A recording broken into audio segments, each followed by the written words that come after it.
La Bible nous parle du jeûne d'Esther, de Daniel 21 jours, de Jésus, de Moïse ou encore du peuple d'Israël pour la fête des expiations et d'autres jeûnes encore. Jésus a jeûné pour préparer et gagner sa bataille spirituelle avec Satan. Il a jeûné pour se fortifier. Israël devait jeûner pour rétablir sa relation avec Dieu parce qu'il y avait du péché. Il devait se remettre en question. Moïse a jeûné pour recevoir la parole de Dieu, la loi. Daniel a jeûné pour comprendre les choses de Dieu. Esther et le peuple ont jeûné pour préparer l'entrevue avec le roi Assyrus, qui était un tyran. Et la question d'aujourd'hui, c'est, est-ce que Jésus a-t-il vraiment dit aux disciples qu'il y avait une sorte de démon qui ne pouvait sortir que par le jeûne? Matthieu 17, 14 à 21. Lorsqu'ils furent arrivés près de la foule, un homme vint se jeter à genoux devant Jésus et dit, « Seigneur, aie pitié de mon fils qui est lunatique et qui souffre cruellement. Il tombe souvent dans le feu et souvent dans l'eau. Je l'ai amené à tes disciples, ils n'ont pas pu le guérir. Race incrédule et perverse. » Répondit Jésus, « Jusqu'à quand serai-je avec vous? Jusqu'à quand vous supporterai-je?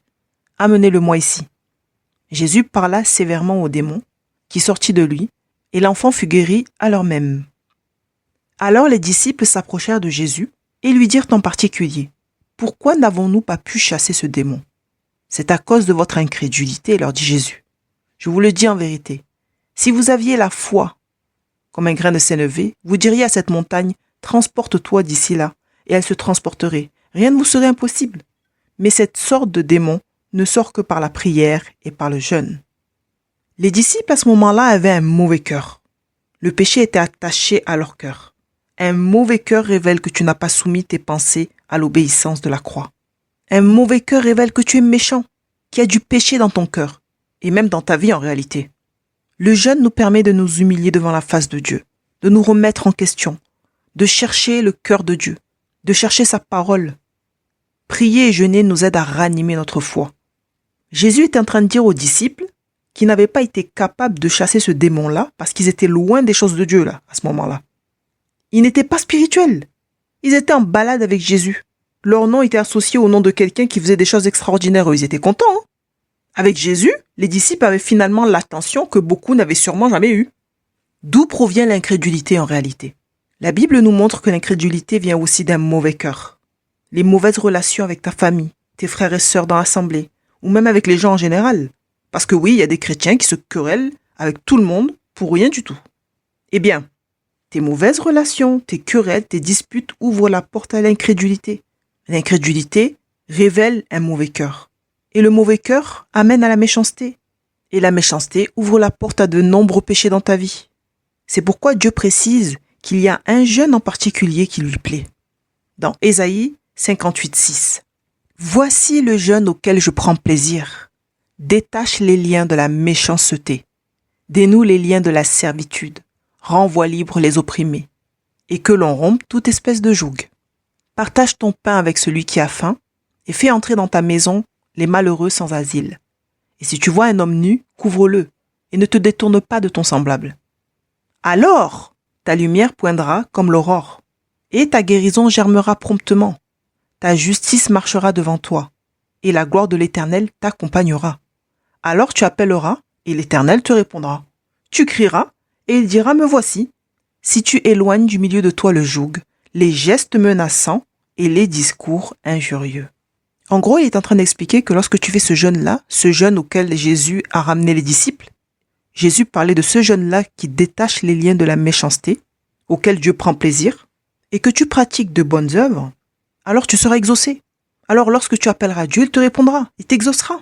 C'est la raison pour laquelle le père de l'enfant a dit à Jésus, « Je l'ai amené à tes disciples et ils n'ont pas pu le guérir. » C'est pas qu'ils n'ont pas voulu le guérir. Ils n'ont pas pu le guérir. Ils ne pouvaient pas. C'était pas possible. Et c'est la raison pour laquelle Jésus s'est fâché en disant « Mais race incrédule et perverse, jusqu'à quand serai-je avec vous? Jusqu'à quand vous supporterai-je » En gros, Jésus est en train de leur dire « Mais c'est quand vous allez changer en fait? J'ai beau prêcher, vous montrer les choses, vous montrer l'amour de Dieu, la fidélité de Dieu, la miséricorde de Dieu, mais vous demeurez encore avec des cœurs mauvais. » Le jeûne ne va pas enlever tes péchés. Il ne chasse pas les démons chez les gens. Sinon, nos assemblées seraient pleines d'anges. Or, non seulement les fidèles ne sont pas des anges, mais en plus nous avons même des démons en cravate qui jeûnent. Le jeûne et la prière nous renouvellent. Le jeûne et la prière nous aident à nous renouveler. Et cela nous fortifie aussi quand nous avons besoin, quand ça ne va pas en nous. Tu ne pourras jamais chasser des démons avec un cœur qui n'est pas clair avec Dieu, avec un mauvais cœur, avec de la méchanceté, avec une vie non réglée. Ça ne marche pas. C'est pourquoi les exorcistes qui ont tenté de chasser les démons au nom du Dieu de Paul ont été maltraités par les démons. N'importe qui ne peut pas utiliser le nom de Dieu n'importe comment. La solution à tous nos problèmes, à la maladie et aux démons, c'est Jésus-Christ. Ce n'est pas le jeûne.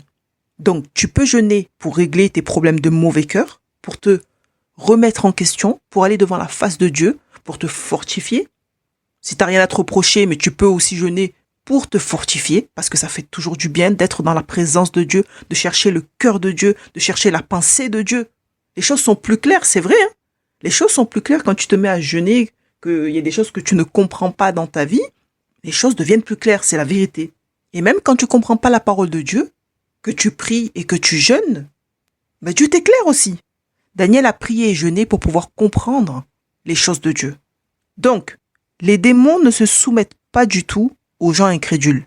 Les démons ne se soumettent qu'à Jésus. Il faut que ça soit clair. Donc, si le démon ne voit pas Jésus en toi, il va rire, il va se moquer de toi ou il va te tabasser.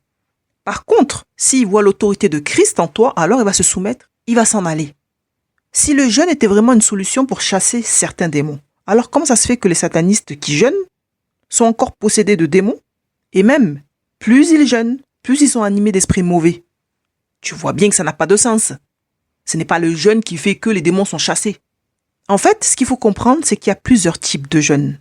Nous avons aussi 2 profils parmi les croyants qui jeûnent. Une catégorie de croyants qui jeûnent pour rétablir sa relation avec Dieu, pour véritablement humilier son âme, et une catégorie de croyants qui jeûnent tout en continuant à pratiquer le péché. Tu vois bien que les bouddhistes ne jeûnent pas de la même manière, ni pour les mêmes raisons d'ailleurs, que les musulmans par exemple. Nous, les chrétiens, nous ne jeûnons pas non plus pour les mêmes raisons que les bouddhistes ou les musulmans, ou même les non-croyants d'ailleurs. Nous avons, premièrement, le jeûne pour Dieu, c'est-à-dire le jeûne que Dieu aime, lorsque l'homme humilie son âme pour réparer sa relation avec lui, trouver une solution en Dieu.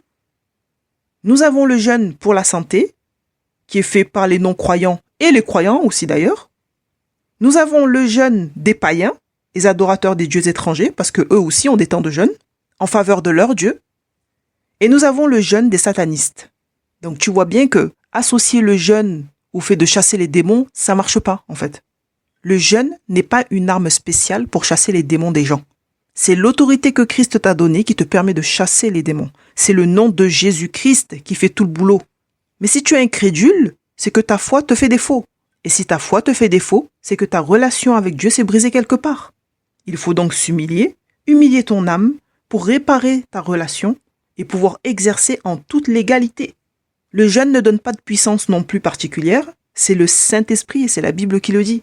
C'est le Saint-Esprit qui donne la puissance. Acte 1:8 le dit. Vous recevrez une puissance, le Saint-Esprit.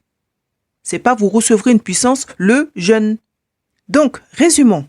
Tu peux jeûner pour te fortifier, pour comprendre les choses de Dieu, pour te préparer à une bataille spirituelle, pour recevoir une parole, une direction, ou pour te remettre en question.